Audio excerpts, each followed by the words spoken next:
መጽሐፍ ቅዱስ እኮ ይላል እኮ ከጨቅጫቃ ሚስት ጋር በአንድ ጣራ ውስጥ ከመኖር ማደሪያን በጣራ ላይ ብታደርግ ይላል ይላል። በእውነት እንዴ እና ጣራ ላይ ኑር ነው የሚለው። ከአንድ ጨቅጫቃ ሚስት ጋር ከጣራ በታች ከምትኖር ማደሪያን ጣራ ላይ አድርገህ ወንድ ልጅ በትዳር ውስጥ ያለው ሚና አሁን ላይ እየደበዘዘ እየመጣ ነው ያለው። ኦኬ እንዴት እስቲ እየደበዘዘ ስትል? አዎ እየደበዘዘ ነው። ሁሉን ነገር ማድረግ እንችላለን በሚሉ ሴቶች የተነሳ ማለት ነው። ምን ማለት ነው? ሁሉን ነገር ማድረግ እንችላለን ማለት ሴት ልጅ ራሷን ማምራት ትችላለች፣ የራሷን ገንዘብ ሜክ ማድረግ ትችላለች፣ የራሷን መዝናኛ መንገድ መፍጠር ትችላለች። ኦኬ ኢንዲፔንደንት ሆና መኖር ትችላለች። ለባሏ ልትገዛ አያስፈልግም። በቃ እነዚህ አይነት ነገሮች መምራት ጀመረ። ስለዚህ ወንድ መፍራት ጀመረ። አግብቼ ኔቸሬ መቆጣጠር ሆኖ መምራት ሆኖ፣ ባይኔቸር ግን ወንድ ልጅ ሊደር ነው፣ መሪ ነው፣ የሚያስተዳድር ነው። ሴት ልጅ ደግሞ የምትገዛ ናት። አንድ ሰው የፍቅር ግንኙነት ውስጥ እያለ ወይ ደግሞ ትዳር ውስጥም ከገቡ በኋላ ይሄ ቺት ማድረግ የሚባለው ነገር ቢፈጠር ያንን ነገር መልሶ መጠገን ይቻላል? ሁለት አይነት መንገዶች ነው፣ ሁለት አይነት አመለካከቶች ነው የምናስቀምጠው። የመጀመሪያው ይቻላል ይጠገናል የሚለው ነው። ሁለተኛው አይጠገንም የምንለው ነው። እኔ ከሷ እኩል ነኝ ብዬ ካልተከራከርኩኝ እሷ ከወንድ እኩል ነኝ ብላ የምትከራከርበት ምክንያት ምንድነው ሲባል የበታችነት ስሜት ስለሚያጠቃቸው። በነገራችን ላይ ሁሉም ሴቶች እኮ አሁን የኔን አመለካከት ያመጡት ከምን አንጻር ነው ሲባል የሆነ ጊዜ ላይ የተነሱ የሆኑ ሴቶች በቁጥር ያሉ ሴቶች ቤታቸው ሲበደሉ ኑሮ ሲያማራቸው እንደውም ብቻዬን መኖር እችላለሁ አሉ። ስለዚህ ብቻቸውን መጨለል ስላልፈለጉ ሌሎች ሴቶችን ይዘው መጨለል እንደ አማራጭ አዩ። ሐሳባቸውን እሺ ከዛ የሚገርምህ ቻይልድሁድ ትራውማ ያለባቸው ሰዎች። ቻይልድሁድ ትራውማ ማለት ነው የልጅነት ቀውስ ያለ፣ በልጅነታቸው የተደፈሩ፣ በልጅነታቸው የወላጅ ፍቅርን ያላገኙ፣ በልጅነታቸው የሚፈልጉት ነገር ያልተሟላላቸው ሰዎች ወይም ደግሞ ወንድም ሊሆን ይችላል ሴት ምን ያደርጋሉ? የስልጣን ደረጃ ላይ ሲደረስ እኩልነን የሚል ነገር ያመጣል። እኩልነን ስለተባለ እኩል አይሆንም። የመጀመሪያው መረዳት ያለው ኦኬ ሚስቴ ወጣ ሰርታ ትመጣለች። እኩልነት ስራ ሰርቶ መምጣት ከሆነ ኦኬ ጎሄድ ሰርታ ትምጣ። ገብቷል? ሚስቴ ቤት ውስጥ ስራ እንዳግዛት ትፈልጋለች። ኦኬ ቤት ውስጥ ስራ አግዛታለሁ፣ ምግብ ሰራለሁ፣ ዕቃ አጥባለሁ፣ ሁለት ነን ገና ነን አልወለድንም። ገብቷል? ኩሽና ገብቼ ኪችን ገብቼ አንዳንድ ስራዎችን ሰራለሁ። እኩልነት የሚታየው ሊጥ ሳወካላት ከሆነ ሳቀጥላት ከሆነ እኔ እጠብቃታለሁ የማደርገውን ነገር ስለሆነ ይሄ መተጋገር። እኩልነት እኩልነን ምናምን የሚባለው ነገር ኩሽና ገብቶ ከመስራትና ካለመስራት ጋር የሚገናኝ ጉዳይ አይደለም። ኦኬ ብቻዬን ኖሬያለሁ፣ ምግብ አበስላለሁ። ከሚስቴ ጋር አብሬ ስኖር ምግብ የማላበስልበት ምክንያት ወንድስ ነው እንደዛ። ስልጣን ላይ ሲመጣ፣ መሪነት ላይ ሲመጣ፣ የቤት ውሳኔ ላይ ሲመጣ ከባሌ እኩል ድምፅ አለኝ ካለች ኔቸርን እየጣሰች ነው ያለው። ከተሰጠን ተፈጥሮ ውጪ እየወጣን ነው ያለው።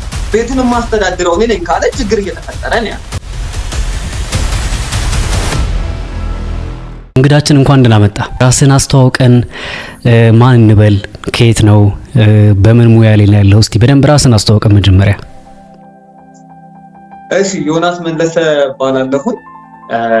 በግል ስብዕና ስልጠና በማማከር አገልግሎት ላይ ነው እየሰራሁኝ ያለሁት። ከዛ ባለፈ ደግሞ በቤተ ክርስቲያን ላይ አገልጋይ ነኝ። ያው የአንዲት የተወደደች የተባረከች ፈሪሃ እግዚአብሔር ያላት ሴት ባል ነኝ። የአንዲት ሴት ባል ነኝ ማለት ነው።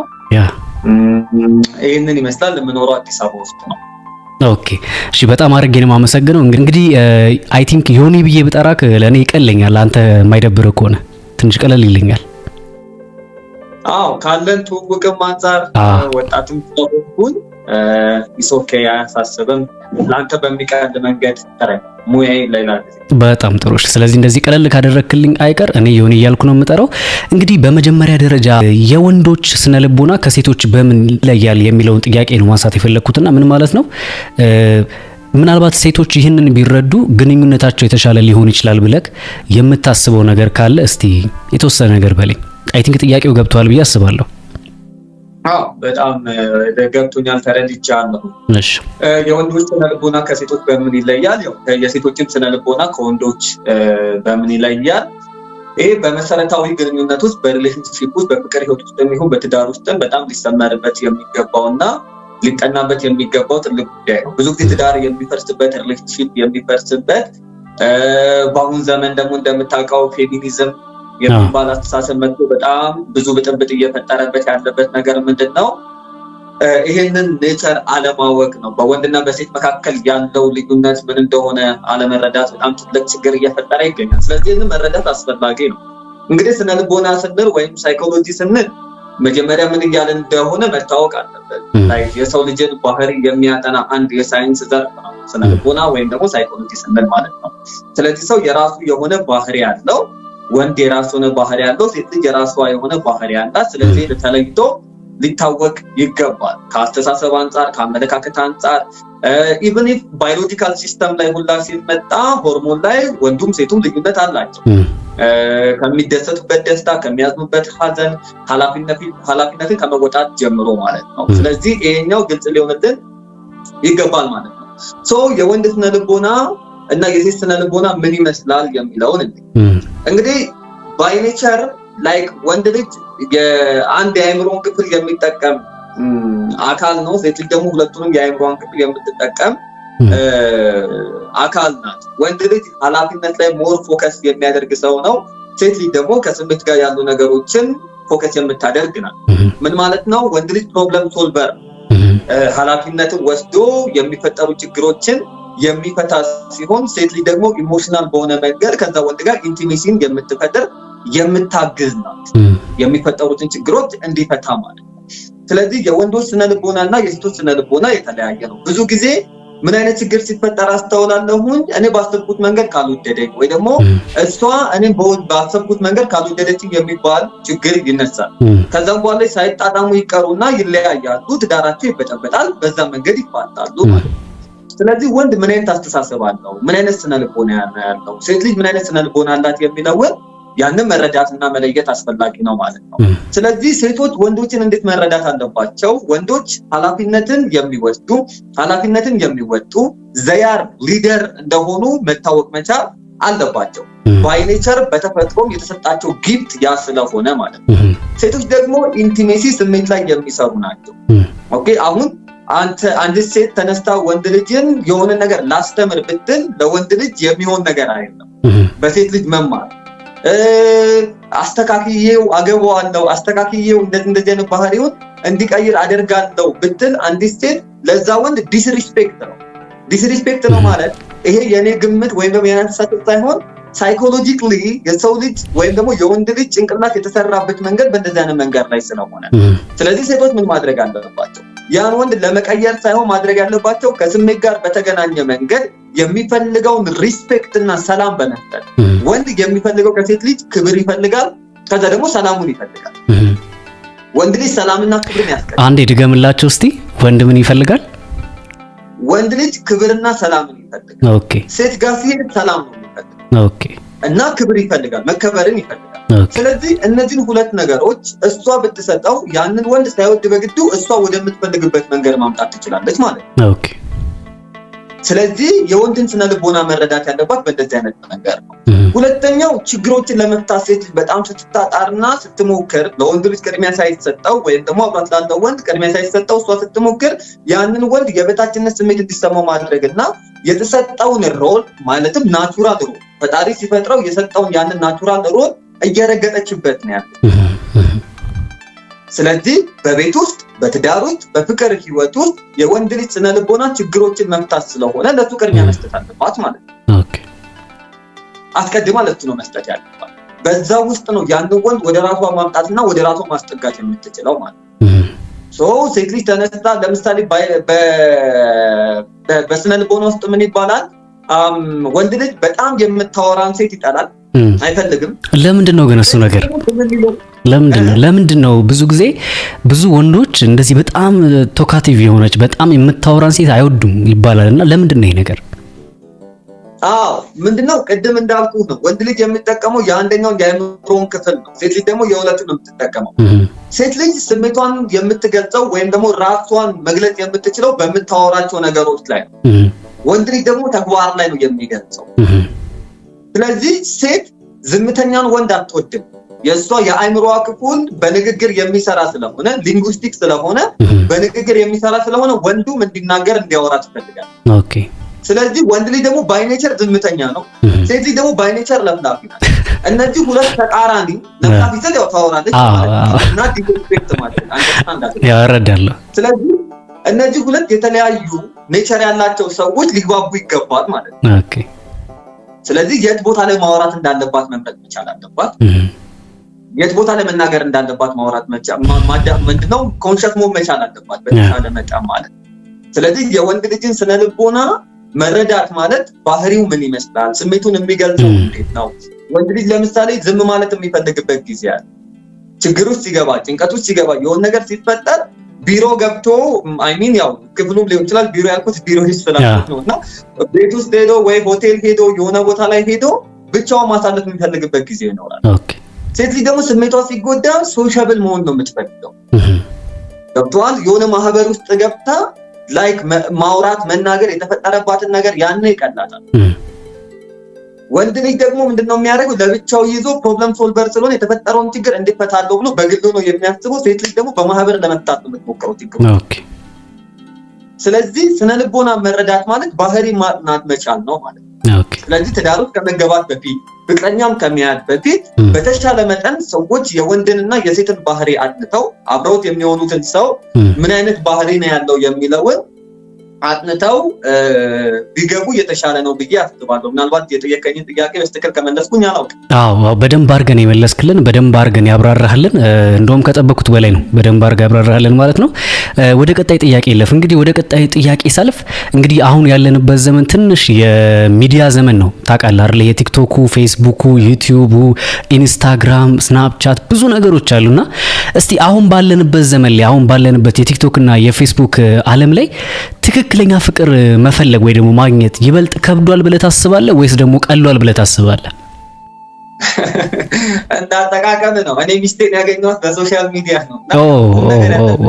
እሺ ላይ ነው ያው ስልጠና ለማሰልጠን ገብቼ ስልጠና ሳሰለጥን ነው በዚህ አጋጣሚ ሚስቴን ያገኘኋት። ኦኬ። ስልጠና የተማረከች ያው ሆቴል ያስገባሁት ማለት ነው። ኦኬ። ስልጠና ላይ ያገኘሃት? ስልጠና ላይ ያገኘሃት? አዎ ስልጠና እያሰለጠንኩኝ ከማሰለጥናቸው ተጋብዤ ነበር እና ከማሰለጥናቸው ሰልጣኞች ውስጥ አንደኛዋ እሷ ነበረች። ኦኬ። ከዛ በውስጥ መስመር አወራን። ከዛ ያው እግዚአብሔር ደግሞ በዛ ውስጥ አገናኘን። ስለዚህ ሶሻል ሚዲያ ይሰራል ወይ?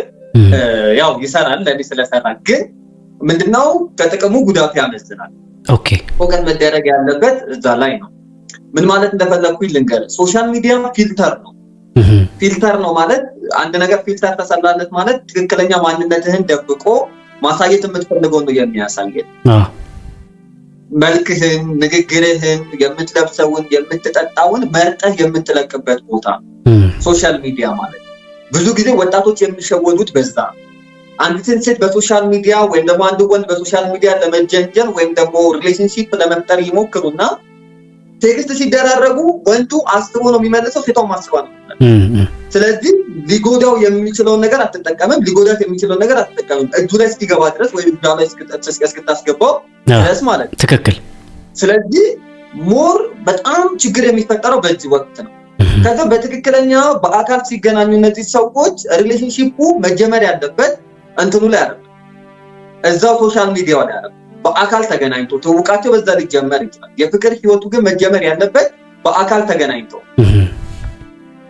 ተገናኝተው ተነጋግረው በትክክል ቁጭ ብለው አስመረውበት ባህሪያቸውን ተጠናንተው ነው መሆን ያለበት። ለዚህ ምናልባት ምሳሌ ለመጥቀስ እኔና ባለቤቴ ያደረግነው ያንን ነው። በሶሻል ሚዲያ ተገናኘን፣ ከዛ ቴክስት ተደራረግን፣ ከዛ ጓደኝነት ጀመርን። ኖርማል ጓደኝነት ፍሬንድሺፕ ማለት ነው፣ ከማንም ሰው ጋር እንደምታወራው። ከዛ ግን ይሄ ነገር እንደሚያድግ ስናውቀው ወደ ፍቅር ህይወት ከመግባታችን በፊት በአካል መገናኘት እንዳለብን እንትናለን። በአካል ተገናኘን የተወሰኑ ቀኖችን፣ ከዛም በኋላ ተግባባን። ስለዚህ ባህሪ ለባህሪ መግባባት እንደምንችል ገባን። ላይክ በሶሻል ሚዲያ ላይ የለጠፈችው ፎቶዋ በስናፕቻት የተነሳችው ነው ስለዚህ somehow ፊልተራል። ያ ልክ ነው። አሁን ትክክል ነው። ልክ ነህ። አዎ ፊልተራል። ስለዚህ አሁን እዛው ሶሻል ሚዲያ ላይ አይቻት፣ ቴሌግራም ላይ አይቻት የተለጠፈውን ፎቶ አይቼ ዋው ስታምር ምናምን ብዬ እዛው የፍቅር ግንኙነቱን ብቀበላትና በአካል አግኝቻት ያንን ፊት ባላገኘው ላይክ እዛው ጋር ሊበጠበጥ ይችላል ሪሌሽንሺፕ። ኦኬ ኦኬ። ስለዚህ ትክክለኛዋን ሚስቴን ላውቃት የምችለው በአካል ሳገኛት ነው። ትክክለኛ ባሏን ልታውቅ የምትችለው በአካል ስታገኘኝ። ውፍረቴ፣ ቁመቴ፣ ፀጉሬ እያንዳንዱ ነገሮች የተቀየሩ ስለሆኑ ማለት ነው።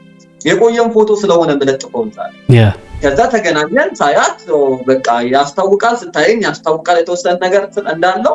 በኮሙኒኬሽን ውስጥ ግን አብረን እንደምንቀጥል ተግባባ ማለት ነው።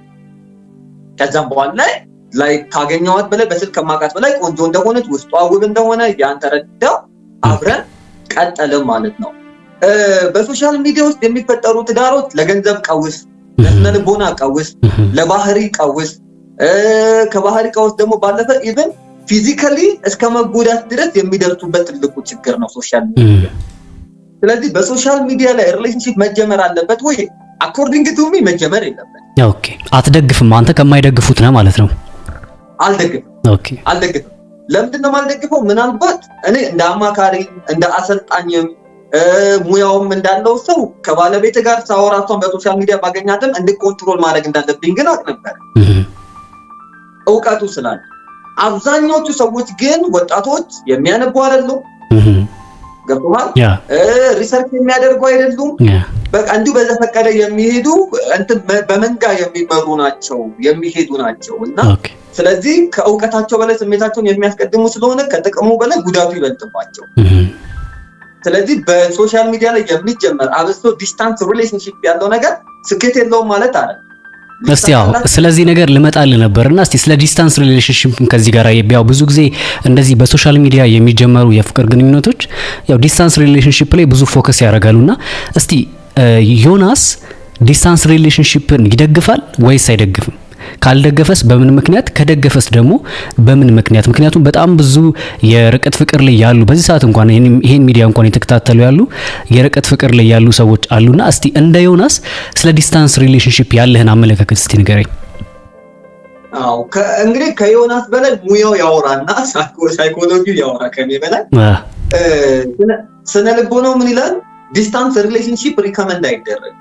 ኦኬ። አይመከርም። ውሳኔ ላይ አይመከርም። ኦኬ። ውሳኔ ላይ መደረስ መቻል አለበት። ለምሳሌ በጣም አንገብጋቢ የሆነ ኬዝ ለምሳሌ ሪሌሽንሺፓችንን በአካል ጀምረን እዚህ ተገናኝተን ከዛም በኋላ የሥራ ጉዳይ መጥቶ እሷ ወደ ውጪ ብትሄድ ወይም ወደ ውጪ ብትሄድና እሷ ሀገር ውስጥ ብትሆን ተነጋግረን ለምን ያክል ጊዜ እንደምሰራ ተነጋግረን ከዛም በኋላ እኔ ወደ እሷ ወይ ደግሞ እሷ ወደ እኔ የምትመጣበትን አጭር መንገድ አመቻችተን መወሰን መቻል አለብን። ኦኬ። ያ ነው እንጂ ለረጅም ጊዜ የሚርቅ ማለትም ከአንድ ዓመት በላይ የሚያስወጣ ከአንድ ዓመት ኢቭን አይደለም ከ6 ወር በላይ የሚያስወጣ የዲስታንስ ሪሌሽንሺፕ ችግር ይዞ ነው የሚመጣው። ለምሮ ችግር ይዞ የሚመጣው አይምሮአችን በባህሪው አዲስን ነገር የሚፈልግ ምን ማለት ነው? አዲስን ነገር የሚፈልግ ነው። ደጋግሞ ያገኘው ነገር ይሰለቸዋል። ለምሳሌ እኔ ፍቅረኛዬን ወይም ደግሞ ባለቤቴን ውጭ ሀገር ልኬ እነዚህ ሀገር ውስጥ ብቀመጥና ባለቤቴን በተአምር ስለማላገኛት ከስልክ ውጪ አይምሮዬ በአይን የሚታይ በጆሮ የሚሰማ በእጅ የሚዳሰስ ነገር ስለሚፈልግ ለይሳይ እንበልና ቤስት ፍሬንድ የምላት ሴት ብትኖር ሌላ ከዛች ቤስት ፍሬንድ ጋር ዴሊ መገናኘት ብጀምር ያቺ ፍቅረኛዬን አፍቅሪያት እንኳን ባገባ ከዚህኛው ስትል የመቀጠል እድሌ ሰፊ ነው የሚሆን። ኦኬ ኦኬ። ይሄ ኔቸር ነው። ቺት የማድረግ ባህሪ ሆኖ አለ ተፈጥሮ ነው። ጭንቅላታችን ሲሰራ በእንደዚህ አይነት መንገድ የተሰራ ነው። ጭንቅላት ፕሮግራም የሚደረገው በ5 የስሜት ህዋሳቶች ልብ በሉ። በሚያየው፣ በሚሰማው፣ በሚያሸተው፣ በሚቀምሰውና በሚዳስሰው። ስለዚህ ጭንቅላት ቅርብ የሆነ ነገር ይፈልጋል ማለት ነው። ሌላኛው ሌላ ሴትን ለማየት ሌላ ወንድን ለማየት ዝሙት ለማድረግ ማስተርቤሽን ውስጥ ለመግባት የፖርኖግራፊ አዲክሽን እንድንገባ ከሚያደርጉ ነገሮች ዲስታንስ ሪሌሽንሺፕ ትዳሩም ቶ ፍቅረኛሞች ሆነው የተለያዩ ቦታ ላይ ሲሆኑ አሁን ላይ ምናልባት አንተ የምታወራበት ፕላትፎርም ላይ ከሪሌሽንሺፕ ጋር ተያይዞ ሴክሹዋል ነገሮችን ስለምታነሳ ትንሽ በነካው ችግር የለውም ብዬ ምንም ችግር የለም። ነፃ ሆነክ ያለውን ነገር እስቲ ግልጽልጥ አድርጋ አውራ። የሚባል ነገር አለ። ቻት ሴክስ ይደረጋል። ምናልባት በሶሻል ሚዲያ ላይ ታውቃለህ ብዬ አስባለሁ። ትንሽ ዮኒ ግን ያው ያለንበት ፕላትፎርም ታውቃለህ ትንሽ ኮሚኒቲ ጋይድላይን ስላለው ግልጽ አማርኛዎችን እንዳጠራቸው አይ እንግዲህ እሺ አልጠቀስም ይዘጋብናል። እሺ ስለዚህ ያንን ይደረጋል። ያለውን ዲስታንስ ሪሌሽንሺፕ ስሜቱን ለመካፈል ተብሎ ያንን ነገር ይጠቀማል። በዛ ውስጥ አንደኛ አኮርዲንግ ቱ አወር ካልቸር ለኢትዮጵያዊ ባህል ሮንግ ነው። ከባህሉ በላይ ደግሞ ሪሊጅናችን ይቀርማል። ሃይማኖተኝነታችን ይቀርማል። በሃይማኖታችን በጣም ጥብቅ የሆነ በእስልምናውም ሐራም ነው፣ በክርስትናውም ኃጢአት ነው። ኦኬ ለምሳሌ መጽሐፍ ቅዱስ እንደዚህ ብሎ ይናገራል። ከክርስትና ልጥቀስና ወደ ሴት ያየ የተመኘም ወደ ሴት ያየ በልቡም የተመኘም እዛን ከዛ ሴት ጋር ምን ድሯል ነው የሚለው። ፈጣሪ የሚፈቅደው እግዚአብሔር የሚፈቅደው ወሲብን ወይም ደግሞ ግንኙነትን በተቀደሰ አልጋ ላይ ሲሆን ያ ትክክል። አንዱ ወንድና ያቺ ሴት ተገናኝተው በአካል የሚያደርጉትን ነገር ነው እግዚአብሔር ቅድስና አለው ብሎ የሚቆጥረው። ያ ስለዚህ ዲስታንት ሪሌሽንሺፕ በጣም ጉዳት ይፈጥራል። ቺቲንግ የሚባለውን ነገር የሚያመጣው እሱ ነው። ጥርጣሬ እንዲኖር ያደርጋል፣ መተማመንን ያጠፋል። ስለዚህ ካለው ጥቅም በላይ ጉዳቱ ስለሚያመዝን እኔ አሁን ከባለቤቴ ጋር ከመጋባታችን በፊት ያወራ ነው ያንን ነው። ኦኬ እናንተ መጀመሪያ በዲስታንስ ሪሌሽንሺፕ ነበራችሁ ማለት ነው? ዲስታንስ ሪሌሽንሺፕ ነበር። ከሷ ጋር ስንጀምር ያው እሷ እዚሁ አዲስ አበባ ናት፣ እኔ አዳማ ነኝ ያለሁት። የዚችን ያክል የ45 ደቂቃ ልዩነት ያላት ከተማ ውስጥ እንኳን መቀበል ዲስታንስ ሪሌሽንሺፕ። ኦኬ በስልክ ነው የምንገናኘው። ስለዚህ የመጀመሪያው ከመጋባታችን በፊት ምንድነው ያደረኩት? ጠቅልዬ ወደ አዲስ አበባ እንድገባ ነው የተደረገችው። ኦኬ ዩሲ ስለዚህ ጠቅልዬ ወደ አዲስ አበባ መጣሁኝ ማለት ነው። ለምን እዛ ባለውበት ሰዓት ላይ ውጪ ወጣሁትን ጥርጣሬ ሊገባት ይችላል። ሴት ናት፣ ትጠራጠራለች። ሴቶች ባይ ኔቸር ጄለስ ናቸው፣ ይቀናሉ። ልትቀና ትችላለች። ዩሲ ትክክል። ቀጥል።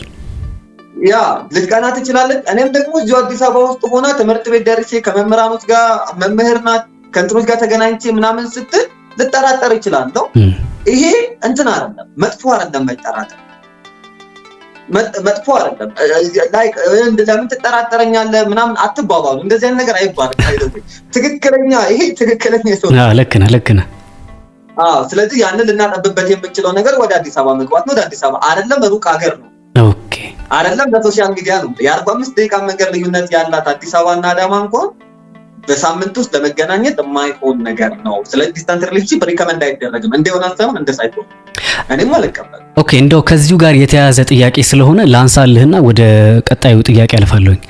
አሁን አንተ ዲስታንስ ሪሌሽንሺፕ ገና ስለሚጀምሩ ሰዎች ጭምር ነው ያወራውና አንዳንዶች ደግሞ ምናልባት አስተውለህ ከሆነ ትዳር ውስጥ ሁሉ ከገቡ በኋላ ለምሳሌ ብዙ ጊዜ የሚያጋጥመኝ ነገር እንደዚህ ላይቭ ላይ ገብቼ በማወራ ሰዓት ላይ ኑሮን ለማሸነፍ ብለው አንዳንድ እህቶቻችን ካገቡ በኋላ ሚስቶች ተነስተው ወደ ውጭ ሀገር የሚሄዱባቸው ጊዜያቶች ይፈጠሩና ከዛ በኋላ እዚህ ጋር ያለው ነገር ትዳራቸው ጥሩ የማይሆንበት ጊዜ አለ። ወንዱ ብዙ ነገሮች ይፈጠራሉና ምን ላርግ በቃ ተቸገርኩኝ ብለው ብዙ ሰዎች ይላሉና እንዴት ነው እስቲ ዲስታንስ ሪሌሽንሺፕ ውስጥ ገና ሲጀመር እሺ ጥሩ አይደለም ተባለ፣ ትዳር ላይስ እንዴት ነው ሰዎች ትዳር ዓለም ውስጥ ከገቡ በኋላ የሚለያዩባቸው ምክንያቶች አሉና ለዚህ ነገር አንተ እንዴት ታየዋለህ? ከተጋቡ በኋላ ለስራ በሚል ለተለያዩ ነገሮች በሚል ምክንያት የሚለያዩ ባለትዳሮች ላይ እስቲ ምን አይነት አመለካከት አለ? በፍጹም እንደ ስነ ልቦና ምንም አይነት ተቀባይነት የለውም። እንደ ስነ ልቦና ነው የትዳር አማካሪዎችም የሪከመንድ ኤክስፐርት የሆኑትም ሪከመንድ የሚያደርጉት ነገር ነው። ምንድነው መደረግ ያለበት? ቅድም ነግሬህ ነበረ። ለስራ ወጣለሁ ካለች በተሻለ መጠን ደሃ ሆኖ ባሉበት ሀገር ላይ ቢኖር የተሻለ የሚሆን ትዳሩን ለማቆየት የተሻለ ኑሮ ፍለጋ ብለው ከሚወጡና ትዳራቸው ከሚበጠበጥ በድህነት ውስጥ ሆኖ ትዳሩ ቢቀጥል ይሻላል ነው። ይሻላል ነው። ነገር ግን አስገዳጅ ከሆነ ያን ሰው የሚተማመኑበት ከሆነና ማለት ምንም አይነት ጥርጣሬ የማይፈጥር ከሆነ አፍተሮን ይፈጥራል። መጨረሻው መፍጠር ነው። ግን አይፈጥርም ብለው ካሰቡ የሆነ ልዩነትን ፈጥረው 1 አመት ሊሆን ይችላል ማክሲመም ከበዛ ሄደው ሰርተው ወይ እዚህ ሀገር ያለው ወደዛ ሀገር መሄድ አለበት ወይ እዛ ሀገር ያለው ወስኖ ወደዚህ መጥቶ አብሮ መኖር መቻላል። ግን ለ2 አመት ለ3 አመት በሚከድበት ውስጥ እመነኝ ቺቲንግ ይፈጠራል፣ ቺት ማድረግ ይፈጠራል፣ ሌላ ትዳር መደረብ ይፈጠራል። አብዛኞቹ ቃሉን ትክክል ካልሆንኩኝ ታርሙኛላችሁ። የመዳም ቀመሞች ነው የሚባለው አረብ ሀገራት ላይ ያሉ ልጆቻችን አሁን ይባላል። አረብ ሀገር ላይ ያሉ እህቶቻችን ወይም ደግሞ ውጭ ሀገር ላይ ያሉ እህቶቻችን በሰው ቤት ተቀጥረው የሚሰሩ ኑሮ ለማሸነፍ ብለው በሀገር ውስጥ ያሉት ወንዶች በእነሱ ላይ እኔ እንኳን በቅርብ በማማከር ደረጃ እንኳን ማቃቸው በማማከር እንኳን እኔ ጋር የሚመጡ የሚገርምህ በኦንላይን ላይ የሚያማክሩን ውጭ ሀገር ላይ ሆነው ባሎቻቸው ቺት የሚያደርጉባቸው የሚደርቡባቸው በዱባይ በሳውዲ አረቢያ ላይ የሚሰሩ ወንዶችን በተመሳሳይ ሁኔታ ሀገር ውስጥ ያሉ እህቶች ቺት የሚያደርጉባቸው ናቸው። ለምን አትፈርድባቸው? ታማኝ መሆን አለባቸው። አዎ ታማኝ መሆን አለባቸው። ግን ደግሞ የአይምሮ ስትራክቸር ያን አይነት ስትራክቸር ነው የተሰጠው። ቅርቡ ባለ በሚያየው ነገር ነው የሚወሰደው። ስለየረሳ ወደ ሎንግ ተርም ሚሞሪ ውስጥ እያስገባ ይመጣል። በራክ ቁጥር ወደ ዋናኛው አይምሮ ክፍል ነው እየከተተ የሚመጣውና ስለዚህ አዳዲስ ነገሮችን ስለሚላመድ በተሻለ መጠን ትዳርን ጤነኛ አድርጎ ለማቆየት ዲስታንስ ሪሌሽንሺፕ ባይፈጥሩ ሪከመንድ ይደረጋል።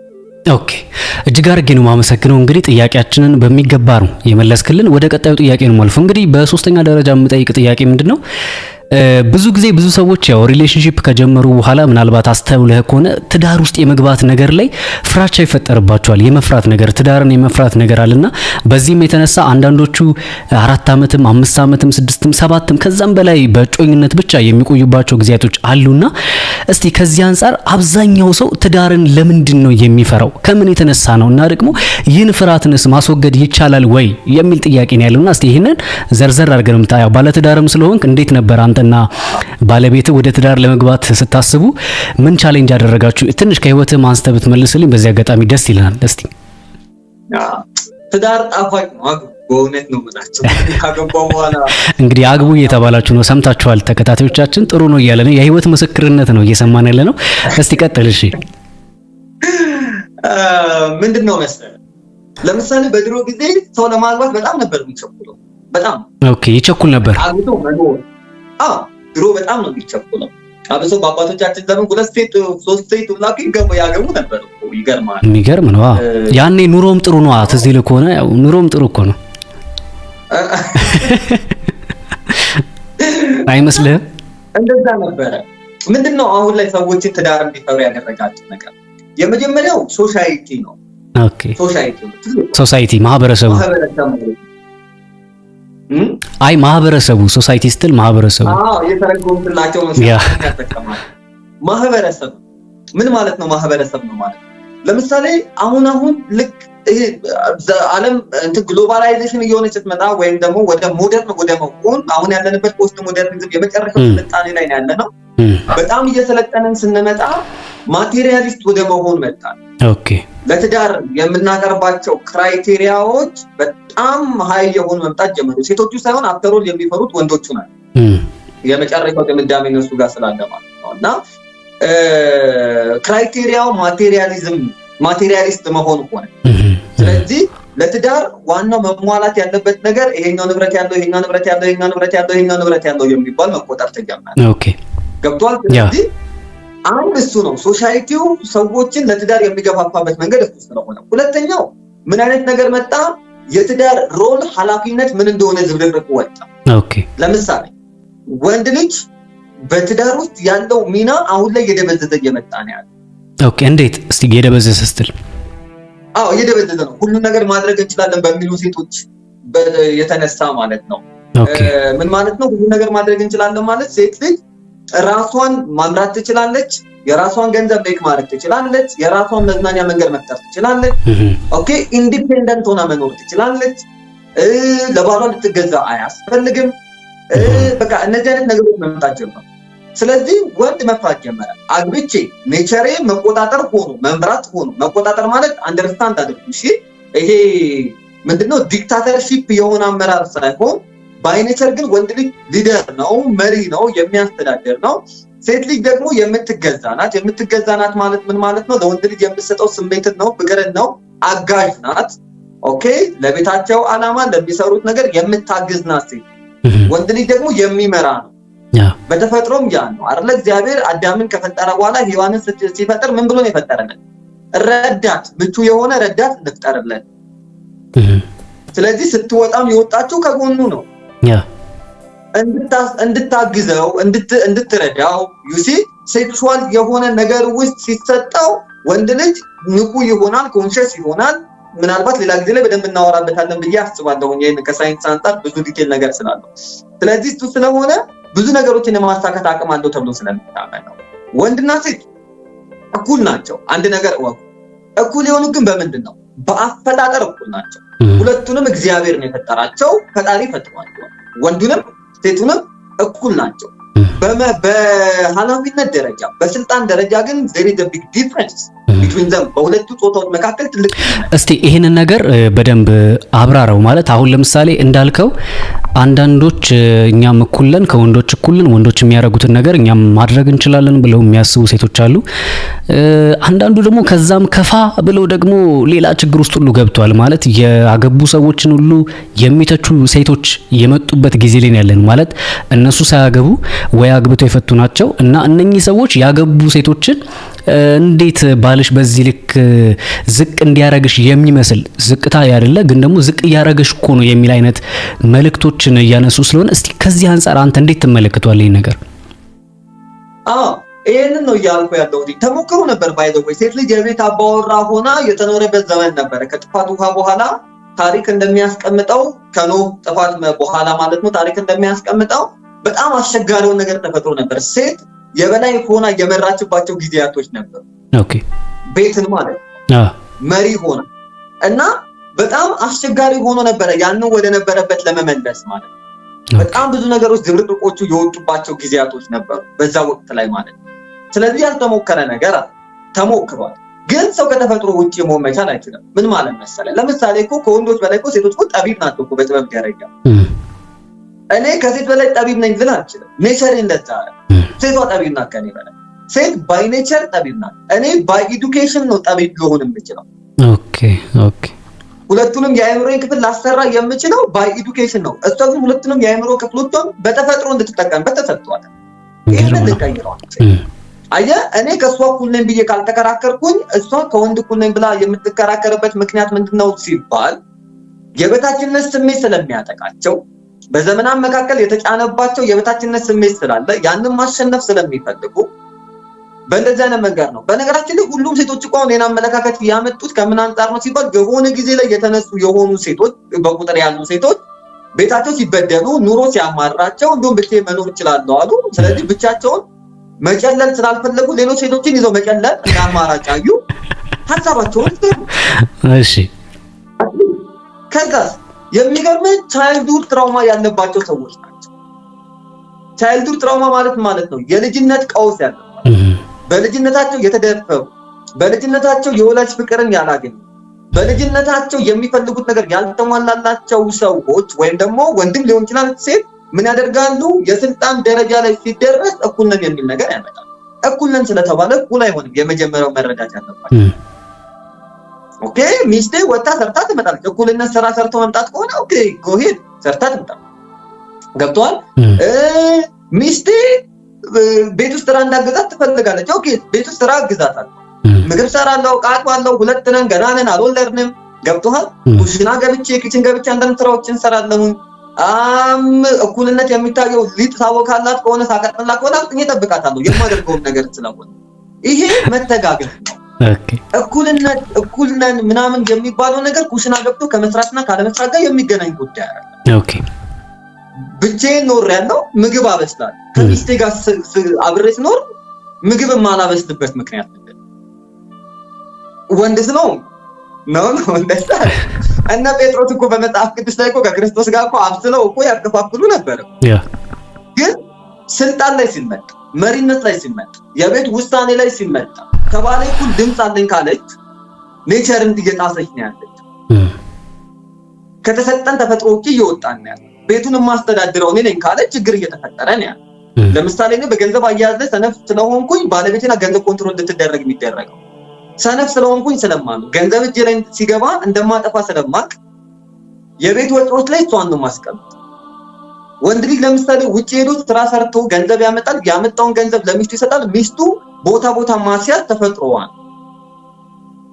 ልዩነት አለን። እኩል ልንሆን አንችልም በየትኛውም ቦታ። የቤት ዕቃ ምረጥ ብትለኝ ልመርጥ አልችልም እኔ። ገብቶሃል? ሚስቴ ግን መምረጥ ላይ ጎበዝ ናት። እኩል ነኝ ልል አልችልም። ስልጣን ላይ ሲመጣ ግን ሴት ልጅ መገዛት፣ ለባሏ ሰረንደር ማድረግ ይሄ ግዴታዋ። እስቲ እቺን ነገር አብራራልን። አሁን ለሚስት ለባሏ መገዛት አለባት ሲባል ምንድን ነው? እስቲ ምን ማለት ነው? እስቲ አሁን እቺ መገዛት የምትባለው ቀን እኛ አይምሮ ውስጥ የገባችበት መንገድ በጣም ሮንግ የሆነ መንገድ። መገዛት ማለት ልክ እንዴት ነው? በድሮ ጊዜ በሮማውያን ጊዜ አጎራ የሚባል ቦታ አለ። አጎራ ማለት ምን ማለት ነው? ባሪያዎች የሚሸጡበት ቦታ። ኦኬ። አንድን ባሪያ ሄደ አጎራ ቦታ የሚባለው ጋር ትሄድና አጎራዶ ታደርገዋለህ፣ ትገዛዋለህ። መግዛት ማለት ነው አጎራዶ በግሪክ ቃል ብር ከፍሎ ይገዙታል።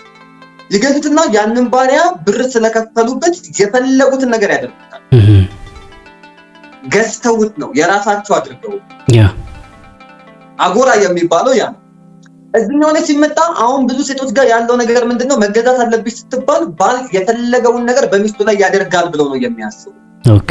መግባቷን፣ መውጣቷን፣ ከሰው ጋር ያላትን ሪሌሽንሺፕ እያንዳንዱን ነገር እሱን አትቆጣጠረውም፣ እሱ ግን እሷን ይቆጣጠራታል። ኦኬ። መገዛት ማለት ምን ማለት ነው? የተሰጣትን የሴትነት ኔቸር፣ የተሰጣትን የሴትነት ተፈጥሮዋን ወይም በሌላ በአማርኛ ቋንቋ በሚገባ መንገድ ለወንዱ መስጠት መቻል አለ። ማዳመጥ አለባት ባሏን። ባለቤቴ ይሄ መሆን አለባት ሲል እሺ ብላ መቀበል መቻል አለባት። ለምሳሌ በትዳር ትምህርት ውስጥ አንድ የሚባል ነገር አለ። የሆነ ነገር መግዛት ፈለጉ፣ ቤት ውስጥ ሶፋ መገዛት ተፈለገ ብለን እናስብ። ያንን ሶፋ ለመግዛት ፈለጉና ቁጭ ብለው ዲስከስ አደረጉ። ያለን ብር ይሄን ያክል ነው፣ ብሩን እንዲህ ብናደርገው ብዬ አስቤያለሁ፣ ምን ትላለህ ብላ ትጠይቀዋለች። ከዛ እንዲህ ብናደርግበትስ ብሎ ሐሳቡን ያቀርባል። ከዛ አይደለም እንዲህ ቢሆንስ ትላለች፣ እሱም አይደለም እንዲህ ቢሆንስ ይላል። ሐሳባቸውን ያፋጩና መጨረሻ ላይ ግን የቤቱ መሪ እሱ ስለሆነ የመጨረሻው ሐሳብ የሚጸናው በማን ነው? በባልየው ነው። እቤታችን እንግዳ እንዲመጣ ፈልጋለሁ፣ እንትና እንዲመጡ ነበር። አሳማኝ የሆነ ምክንያትን ዲስከስ ያደርጋሉ። ከዛ ባልየው አይ እንዳይመጡ ካለ የመጨረሻው ድምጽ መሰማት ያለበት የባልየው ነው ማለት ነው።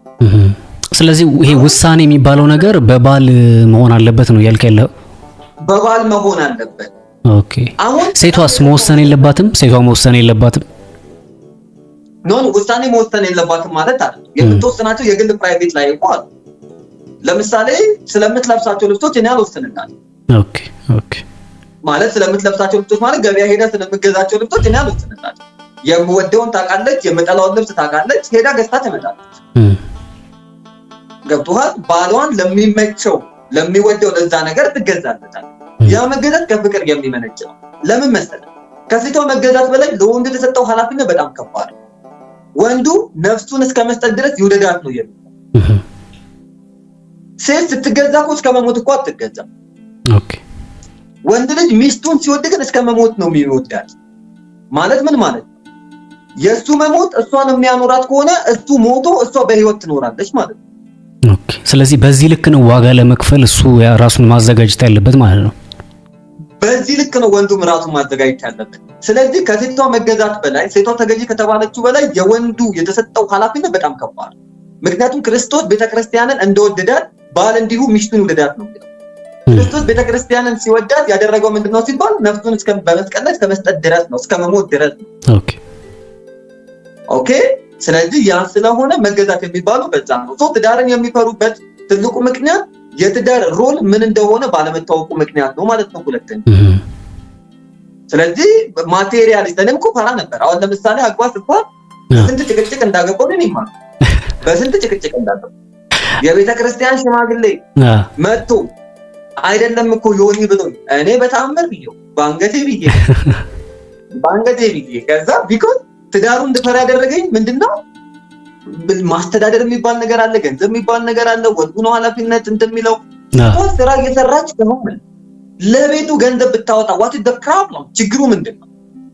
ኦኬ። ምንም ችግር የለውም። ምን ችግር አለ ማለት ሴቷ እየሰራች የቤትን ነገሮችን ከቨር ማድረግ አለባት ነው ብታደርገው። ምን አሁን እኔ ስራ ከሌለ ገንዘብ እያገኘው ካይደለ ኦኬ ለጊዜው ምንም አይነት ስራዎች ከሌለሁኝ ባለቤቴ ስራ እየሰራች ከሆነ የቤት ኪራይ መክፈል የምትችልበት አቅም ካላት ሰርታ አምጥታ የቤት ኪራይዋን ብትከፍል። ቢኮዝ ትዳር ውስጥ እኮ ስትገባ የ80 ዓመት ኮንትራት ፈርመህ እኮ ነው የምትገባው። 80 እኮ ነው የሚፈረም። ስለዚህ ህይወትህ እስኪያበቃ ድረስ አብረህ ነው የምትኖረው ከዚህ ሴት ጋር። ኦኬ። ነገ ያ ወንድ ስራ ሰርቶ ገንዘብ ሊያመጣ ይችላል። ስለዚህ ምንድነው የሚደረገው? የቤቱን ኃላፊነት በሙሉ መወጣት ያለበት ወንድ ነው። ቀለም መግዛት ያለበት ወንድ ነው። አዎ ወንድ ነው፣ ኃላፊነት ስለተሰጠው ማስተዳደር የሱ ስለሆነ። ባይኖረውስ የሴቷን ፍላጎት ማሟላት ባይችልስ? ማለት ምን ማለት ሜካፕ የምትቀባ ከሆነ ሜካፕ መግዛት ባይችልስ? ገብቶሃል? ሴቷ ያንን ማሟላት የምትችልበት ነገር ካለ ይደረግ። አሁን ወደ ትዳር ልገባ ስል ከባለቤት ጋር የተማከረበት እግዚአብሔር ይስጣት። በእውነት በዚህ ዘመን እንደሱ አይነት ሴት ራሱ ማግኘት ትልቅ ነገር ነው። ጌታ ይመስገን። ላይ ዲስከስ አደረግን። እኔ አላገባም ማለት አቋሜ ናት። እኔ አላገባሽም 3 ዓመት 4 ዓመት መቆየት አለብኝ አንቺን ለማግባት። ኦኬ ቤት ያስፈልገኛል፣ እኔ ያስፈልገኛል። አሁን ካለኝ ገንዘብ ማገኝባቸው የተወሰኑ መንገዶች ናቸው ያሉት። አንዳንዴም ላላገኝ እችላለሁ ፍሪላንሰር ሰራተኛ ስለሆንኩኝ። ስለዚህ ገብቼ መጣጣቅ አልፈልግም። ምንድነው የሚያስፈልገናል? ከዛ አወጣን ሂሳብ። ይሄን ያክል ብር ብናዘጋጅ አልኳት። ኦኬ ጠቢብ ሴት ምን እንደምታረግ ልንገር። እሺ ጠቢብ ሴት ምን አደረገች? እኔ ሳላቅ ሪሌሽንሺፕ ከጀመርንበት ጊዜ ጀምሮ ለትዳራችን ብላ ገንዘብ ቆጥባ ታስቀምጥ ነበር። የሚገርም ነው። ታምናለህ? ኦልሞስት ወደ 200 ምናምን ሺህ ብር ቆጥባ አስቀምጣለች። ዋው። ከዛ ልክ የመጨረሻ በቃ እኔ ታስቸግራ በቃ ይሄን ያክል ብር እኔ ጋር አለ ብላ መጨረሻውን ነገረች። ኦኬ አንተ ማግባት የምትፈራ የነበረው ከፋይናንሻል ስቴቢሊቲ አንፃር ነበር ማለት ነው? የወንድ ልጅ ትልቁ ፍርሃቱ እኮ ፋይናንስ። ኦኬ እንዴት አድርጌ አስተዳድራለሁ፣ እንዴት አድርጌ ከቨር አደርጋለሁ፣ የቤት ኪራይ፣ አስቤዛው፣ ወጪው፣ ትራንስፖርት፣ ሕክምና እነኚህ ነገሮች ስታስባቸው ካለበት ነገሮች አንፃር ትዳር እንድትፈራው ያደርጋል ማለት ነው። አዎ ስለዚህ እሱ ነበር። ከዛ ምን አደረገን? ያንን ብር እንዳገኘች እንትን አለ። ከዛ ሁልጊዜ ሜንቶር ቢኖር የተሻለ ነው። የምታማክረው ሰው በትዳር የቀደመ ቤተክርስቲያን ወይም ደግሞ የመስጂድ ሼክ ሊሆን ይችላል፣ ቄስም ሊሆን ይችላል። ብቻ ቢኖር ቆንጆ ነው። ከዛ ሄደን እናማክረው። እሷ አይናክል ካጠራቀመችና ካላት አንተ የቤት ኪራዩን ብትከፍል ኦኬ ከዚህ ተወሰነ የቤት እቃዎችን ብታሟላ ኦኬ። ከዛም በኋላ እሷ ጋር ደግሞ ባለው የ1 ዓመት ወይ ደግሞ የ2 ዓመት ሊሆን የሚችሉ ቀለቦችና ዋናው እንደሚባሉትን የቤት እቃዎች ብታሟሉ ኦኬ ያን ተባለ ማለት ነው። ከዛም በኋላ ተስማማን። የቤት ኪራይን እኔ ከፈልኩኝ የ3 ወር ማሟላት ያለብኝን እቃዎች አንዳንድ እቃዎችን አስገባው። ብቻዬን ምን ወስደ ነበረ፣ ሶፋ ነበረኝ፣ የተወሰኑ እቃዎች ነበሩ፣ እነሱን አስገባው። አልጋ መጣ፣ እሱ ገባ። እሷ ጋር ደግሞ ባለው የቤት ቀለቦችና እቃዎች ገቡ ማለት ነው። ኦኬ ስለዚህ መጀመሪያ ስትጀምሩ ተጋግዛችሁ ነው የጀመራችሁት? አዎ ትዳርን ሳልፈራው ገባው። ለምን እንዳልፈራ የምታደርግ ሴት ናት ያለች። አይዞህ ነው ያለው አለ። ኢቭን የሚገርም ነገር ከመጋባታችን በፊት ቤተሰቦቼ የተከራየውበት ቤት መጡ አዲስ አበባ። እሺ ከአዳማ መጡ። አጎቴ ያጎቴ ሚስት ማዘር ፋዘር መጡ። ከዛ መጋቢያችንን መጣ። የጋብቻ ትምህርት የሚያስተምረን እሷ ትጠራ ተባለ። መጣች እሷ። ከዛ ቁጭ ብሎ ዲስከስ አደረገ። እሺ አሁን ዮናስ በምታየው መንገድ በጊዜው ስራ አልነበረኝ።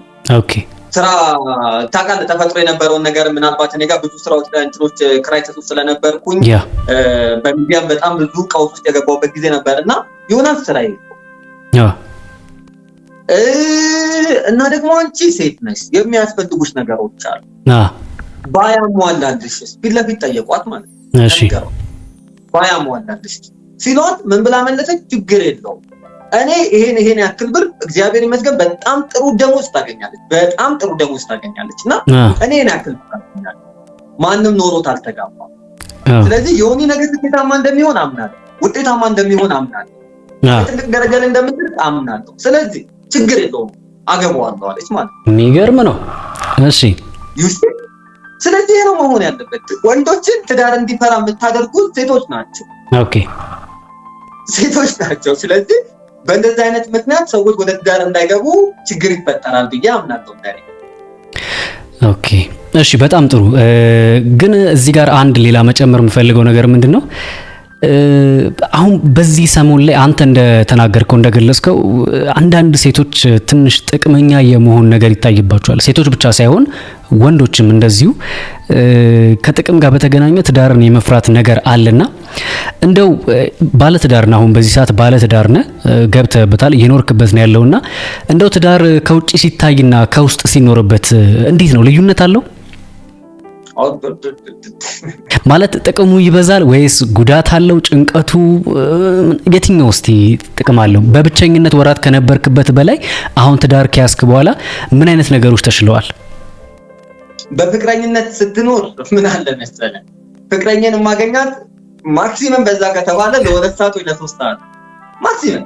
ኦኬ ስትተኛ እንዴት እንደምትተኛ አላውቅም። ኦኬ ምግብ ስታበስል እንዴት እንደምታበስል አላውቅም። ኦኬ ኢቨን ሽንት ቤት አጠቃቀሟን አላውቅም። የኔን አታውቅም። ኦኬ ምንም አታውቅም። ኦኬ ምንም ሰውነቷ ምን እንደሚመስል አታውቅም። በቅድስና ከኖርክ አታውቅም። ሁሉ ነገሮች ልክ ትዳር ውስጥ ትገባ 24 ሰዓት አብራ አታየውም እንዴ ወዙ ጨፍ ብሎ እየተባልክ ነው። ዳግም ነው እንደዚህ የሚል። እሺ 24 ሰዓት አብራ ነው የምትኖር። ኦኬ በየቀኑ ጠዋት ስትነሳ ታያታል። ፊቷን ሳትታጠብ ታያታል። ፊቴን ሳልታጠብ ታየኛል። ኦኬ ገብቶሃል? ስለዚህ አዲስ ህይወት ነው። ሰዎች የፍቅር ህይወትን ባዩበት መንገድ ትዳርን የሚጠብቁት ከሆነ ይበላል። ፍጹም ተቃራኒ የሆነ ህይወት ነው ትዳር። ለዛ ነው እንጠናና የሚባል ነገር በትዳር ውስጥ በፍቅር ግንኙነቱ ወደ ትዳር ለመግባት በጣም ሮንግ ነው። የፈለገ ያክል ብትጠናና ልትተዋወቃት ይችላል። ኦኬ ለመጠናናት ብዙዎች ረጅም ዓመት ይቆያሉ። ስለዚህ ያ ነገር ትክክል አይደለም ማለት ነው። የፍቅር ድልድይ መሻገሪያ ነው እንጂ መቆሚያ አይደለም። የፍቅር ግንኙነት የምትሻገርበት የምትቆምበት አይደለም። በጣም ብዙ ከቆምክበት ይሰበርና ትወርቃለህ። በትክክል። ስለዚህ የምትሻገርበት ነው፣ ወደ ትዳር የምትገባበት የፍቅር ግንኙነት። እንጠናና ምን ነው የምታጣው? እስቲ ይንገሩኝ። እስቲ ተጠናንቼ አግብቼ ሚስቴን አውቄን ያገቧት የሚል አንድ ሰው ይምጣ። ማንንም አያውቅም። ምናልባት ቤት ተከራይተው ከመጋባታቸው በፊት ለ2 ዓመት አብረው ኖሮ ከሆነ የተጠናኑት ይተዋወቃሉ። ትዳር መስርተው የተለያየ ቤት እየኖሩ ገብቶሃል? እኔ እኮ አሁን እኮ የሚስቴን ስልክ ገብቼ ፓስወርዷን ያወቁት ከተጋባን በኋላ። ኦኬ የኔ ፓስወርድ ያወቀችው ከተጋባን በኋላ ከነማ ጋር እንደምታወራ ከሰዎች ጋር ስልክ እንዴት እንደምታወራ ያወቁት እኮ ካገባዋት በኋላ። ምኑን ነው የምትጠና? ስለዚህ ባጭሩ እንጠናና እያሉ ረጅም ጊዜ መቆየት ጥሩ አይደለም ነው እያልክ ያለው? ለዝሙት ራሳቸውን ሌላ አማራጭ የሚፈልጉ ሰዎች ናቸው አብዛኞቹ እንጠናና ብለው የሚቆዩ። ኦኬ ሌላ ህይወት አማራጭ ከመጣ አሁን ከያዝኩት ወንድ የተሻለ ወንድ ቢመጣስ መሀል አሁን ከያዝኳት ሴት የተሻለ ሴት ብትመጣስ መሀል ብለው የሚፈሩ ሰዎች ናቸው በመጠናናት ሰበብ የሚቆዩት እና ፍርሃት ያለባቸው ሰዎች ናቸው የሚቆዩ። ስለዚህ ወዴትም አትጠናና። ኦኬ ተጋብተህ ነው። መልካም እሺ፣ በጣም ጥሩ። እጅግ አድርጌ ነው የማመሰግነው። ጥሩ ቆይታ ነው እያደረግን ያለነው። እንግዲህ ዮኒ ወደ ቀጣዩ ጥያቄ ነው የምናልፈው። ያው ከሰዓትም አንፃር አይ ቲንክ ለ1 ሰዓት ብለን ነበር የመጣነውና ትንሽ አጠራጠር እናድርገው። ኦልሞስት ወደ 50 ምናምን ደቂቃ አብረን ቆይተናልና ፈጠን አጠር ከማድረግ አንፃር ሌላ የምጠይቅ ጥያቄ ምንድነው፣ እስቲ በወንዶችና በሴቶች መካከል የሚፈጠር ሚስ አንደርስታንዲንግ ምንድነው? ምን ማለት ነው? ወንዶች ሴቶች ላይ ተሳስተዋል ብለን የምታስበው ወይ ደግሞ ሴቶች ደግሞ ወንዶች ላይ ተሳስተዋል በአመለካከትና በአስተሳሰብ በግንዛቤ ተሳስተዋል ብለን የምታስበው ነገር ምን ሊኖር ይችላል? እስቲ አጠር አድርገህ እቺ ነገር ብታብራራልኝና ወደ ቀጣዩ ጥያቄ አልፋለሁ። ምንድነው ክራይቴሪያ ማውጣት። ኦኬ የተሳሳቱት ነገር ክራይቴሪያ ማውጣት ነው። አውጥተው ነው በቃ እንደዚህ አይነት ሴት ሴቷም እንደዚህ አይነት ወንድ ብለው ነው የሚገቡት። ጌማቸውን አልጋ ላይ ጨርሰው ነው ወደ ውድድሩ ቦታ የሚገቡት። ኦኬ ይሸወዳሉ እና በቃ አልመው ከባሏ ጋር ወቅት ስታደርግ እኔ በቃ ሌላ ጊዜ ያወራዋለሁ እና ከባሏ ጋር ወቅት ስታደርግ ምናምን ይስራሉ ማለት ነው። ከዛ ሲገቡ ባልየው ከቤት መውጣት የማይወድ ሊሆን ይችላል። ኦኬ በቃ ከዛ ምን አይነት ባል ነው ያገባው ትላለች። እና ሌላው ተሰርቶ ያለቀ ሰው መፈለግ፣ ፐርፌክት የሆነ ነገር መፈለግ በራሱ ራሱን የቻለ ስህተት ነው ማለት ነው። ትዳር በመሰረቱ ላይክ ያልተሰራ ሰው ተሰጥቶ እየሰራው የምትኖርበት ህይወት። ኦኬ በደንብ አስምርበት። ይሄንን ንገራቸው ለነሱ። ትዳር ያልተሰራ ሰው ተሰጥቶ እየሰራው የምትኖርበት፣ የምትሰራው አይደለም እየሰራው የምትኖርበት፣ እስከሚሞት ድረስ እስከምትለያየው ድረስ እየሰራው ነው የምትኖረው። ሰርተው አጨርሰው። ስለዚህ ሚስ አንደርስታንድ የሚደራረጉት ያንን ነው። በቃ ለምን እንደዚህ አይነት ባህሪ ታሳያለህ? ኮስሩት ለምን እንደዚህ አይነት ባህሪ ታሳይተሩ አስተካክሏል። የሁለት ሰዎችን ሐሳብ አምታቱ አስታርቃችሁ መኖር የምትችሉበት ነው። ስለዚህ ሚስ አንደርስታንዲንግ የሚደረገው በአይምሮአቸው ውስጥ የሚሰሩት ወንድና በአይምሮአቸው ውስጥ የሚሰሩት ሴት በጣም ፍጹም ይሄ ሪያሊቲ ላይ ካለችው ሴት የተለየች ሴት ናት። ላይ ካለው ወንድ የተለየ ወንድ። ስለዚህ በጣም ጥሩ። እሺ ወደ ቀጣዩ ጥያቄ ስናልፍ ይሄ የግል ቦታ ወይ ደግሞ የፐርሰናል ስፔስ የሚባለው ነገር በትዳር ውስጥ ምን ያህል አስፈላጊ ነው ብለህ ታስባለህ?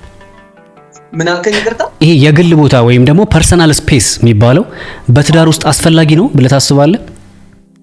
አዎ በጣም አስፈላጊ። እስቲ በመጀመሪያ ግን የግል ስፔስ ወይ ደግሞ የግል ቦታ ወይ ደግሞ ፐርሰናል ስፔስ የሚባለው ምንድነው? እስቲ እሱንም ነካውና አለፍ። አዎ የግል ነገር ማለት ምን ማለት ነው? ለምሳሌ ከስራ አንፃር ሊሆን ይችላል። እኔ አሁን ለምሳሌ በስራዬ አማካሪ ነኝ፣ አገልጋይ ነኝ። የብዙ ሰዎችን ሴክሬቶች ሚስጥሮችን ሰማለሁ። ኦኬ ያ ፐርሰናል ነው። ኦኬ ስፔስ አለው። ገብቶሃል? ስለዚህ አሁን ይሄንን ባለቤቴ የማወቅ ኃላፊነት የለባትም። ስራ ቦታ ላይ ስትሄድ እሷ ስራ ቦታ ላይ የምትሰራበት የራሱ የሆነ መንገድ አላት ስራው። ያኔ ማወቅ ግዴታ የለብኝ። ኦኬ ገብቶሃል?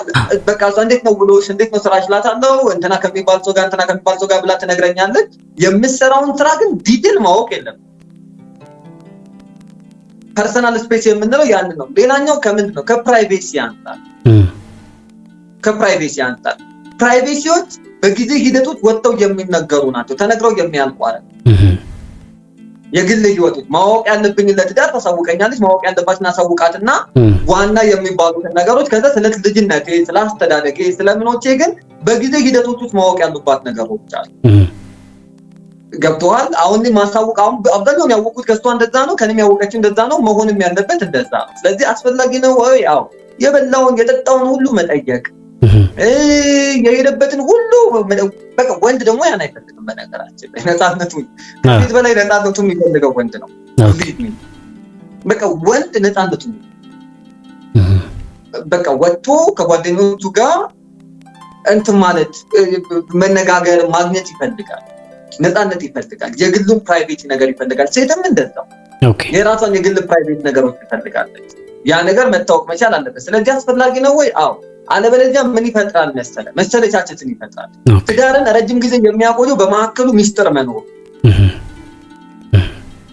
ያን ሰው የማታውቀው ስለዛ ሰው የማታውቀው ህይወት ሲኖር ጥሩ ነው። ለምን ነገ አዲስን ሰው እኔ አሁን አውቄ የጨረስኩት ሰው ጋር ምን ላደርግ እሄዳለሁ? አውቄ ከጨረስኩት ምን ላደርግ እኖራለሁ ከዛ ሰው ጋር? ገብቶሃል? ግን የሆነ ነገር ሲኖር ነገ ብታይ አንድ ጊዜ እኮ እንደዚህ ሆኖ ምናምን ሲለኝ እንዴ እንደዚህ ማድርጋል? አዎ በስመ አብ የሚገርም ነው። እንደዚህ ማለት በጣም የሚገርም ነው።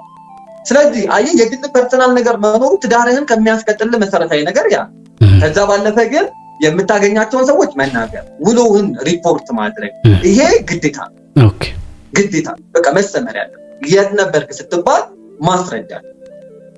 ከእናንተና ጋር ነበርኩኝ ምን አደረጋችሁ እንዲያድርገን መተናል። በቃ ይሄንን ሙሉ ድርድሩን ባንተ ነገር ግን ከእናንተና ጋር ነበርኩ። ሴት አግኝተህ ከሆነ ሴት አግኝቼ ነበር። እኛውን ክሪቲካል የሆኑ ሊነገራቸው የሚገባ ክሪቲካል የሆነ ወንዶችም ሊያውቁት የሚገባ እንትኖች አሉ። አብዞ በተቃራኒ ጾታ ላይ ያሉ ግንኙነቶች ከሆኑ ማለት ነው። ስለዚህ እሱ አስፈላጊ ነው ማለት ነው። ስለዚህ ፐርሰናል ስፔስ አስፈላጊ ነው ትዳር እንዲቀጥል። በጣም ጥሩ። እሺ አመሰግናለሁ ዮኒዬ። እንግዲህ ያው ጥያቄዎቻችንን እያገባደድን ነው የምንገኘውና ዋና ዋና ጥያቄዎች አሁን ከዚህ በኋላ ነው ያሉትና እስቲ የትዳር አጋርን ከመምረጥ አንፃር ስሜት ወይስ ደግሞ ምክንያታዊነት የቱ ይቅደም?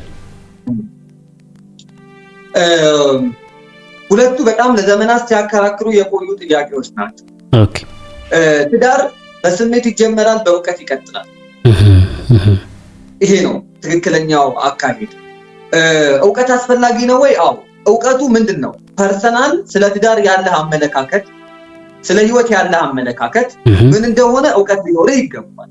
ኦኬ ሴትን ስትወድ ወንድን ስትወድ ግን በስሜት ነው የምትጀምረው። ትከንፋለህ እኮ የመጀመሪያ ጊዜ ምናልባት ያው ብዙ ስለምታስተምር ታውቃለህ አስባለሁ አይደል ነው አሁን ያለበትን የህይወት ስታተስ ሳፈቅር በቃ ምን ልሆንልሽ ምን ትሆኝልኝ ነው ጉዳዩ አይደል?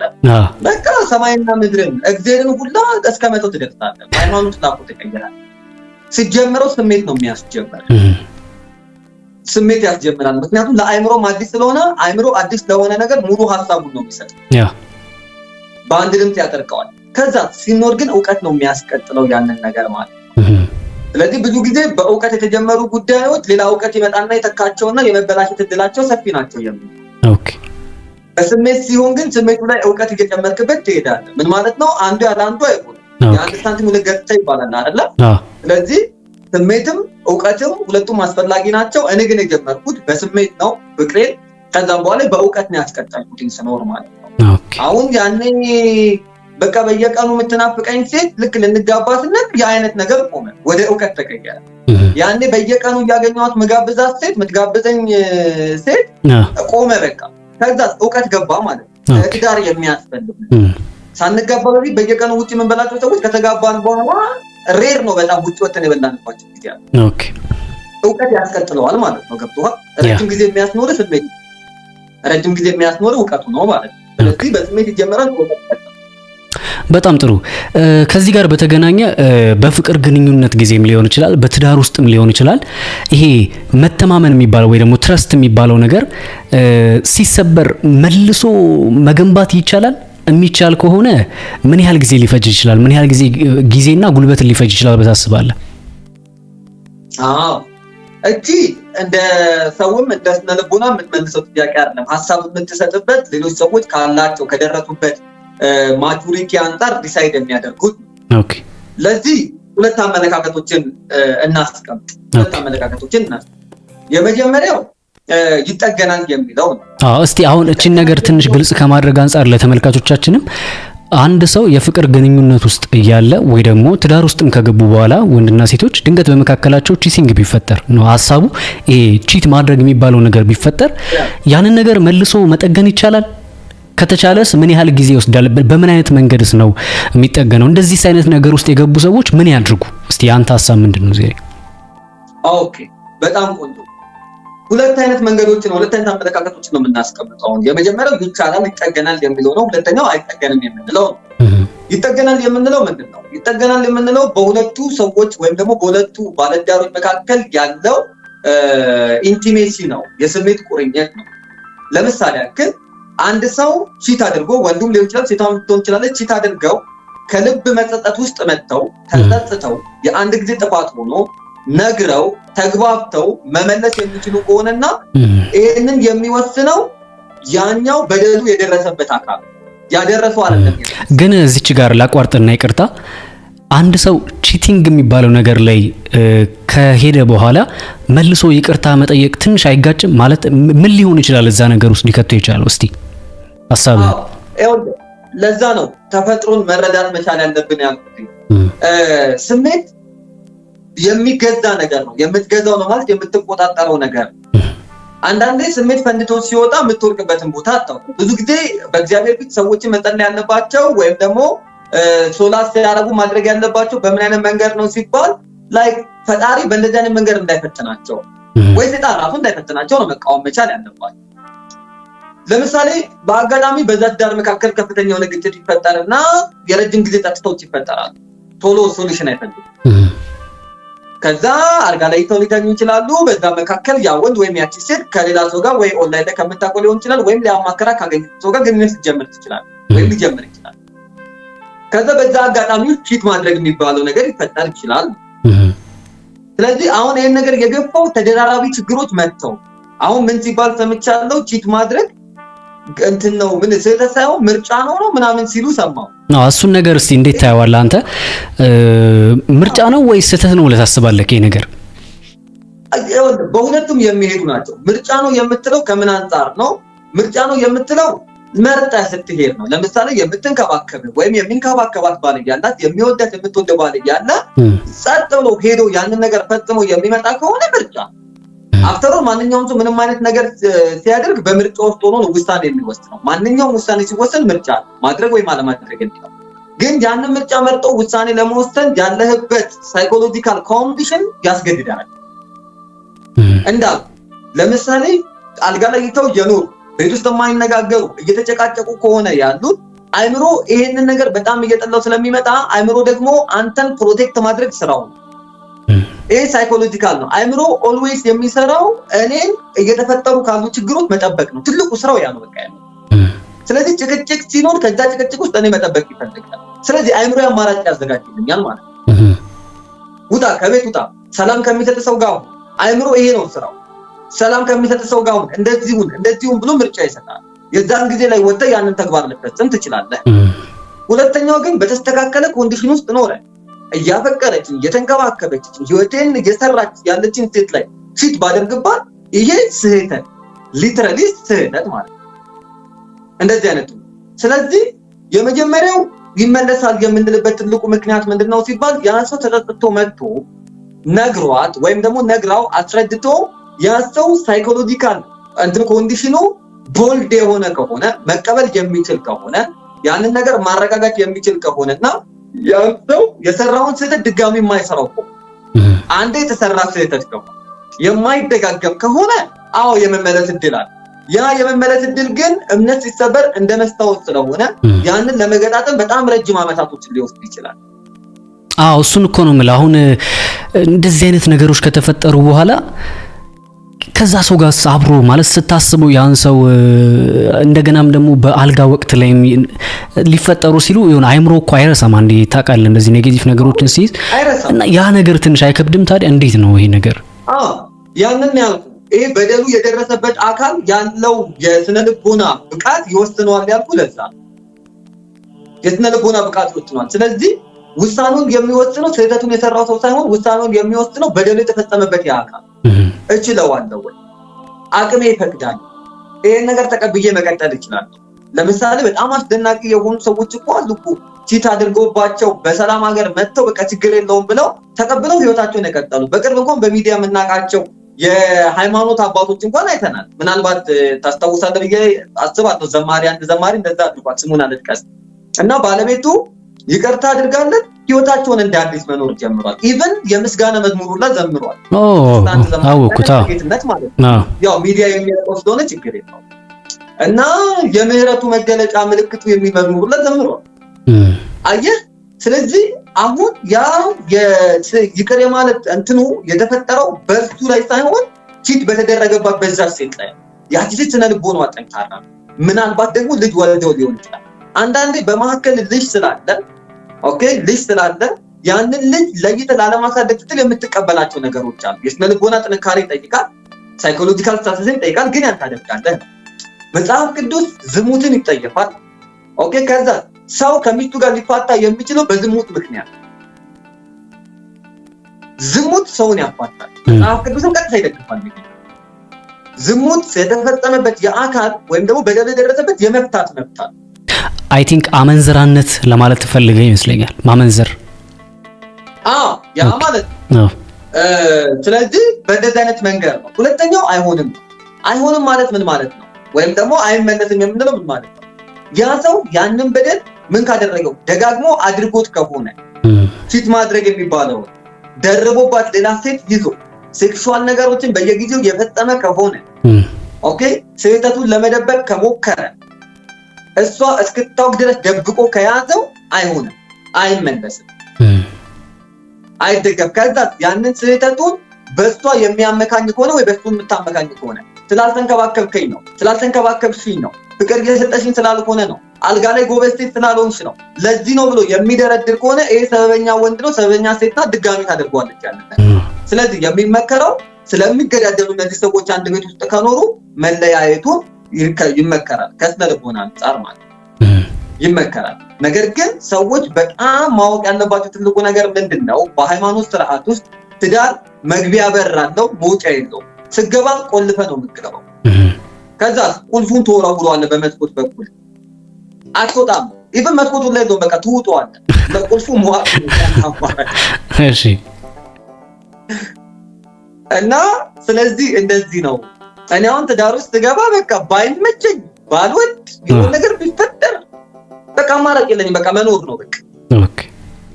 ስለዚህ ትዳር ትገባበታለህ እንጂ በአመንዝራነት ካልሆነ ወይ ደግሞ በሞት ካልሆነ በቀር በምንም ማውጣት አይቻልም ነው።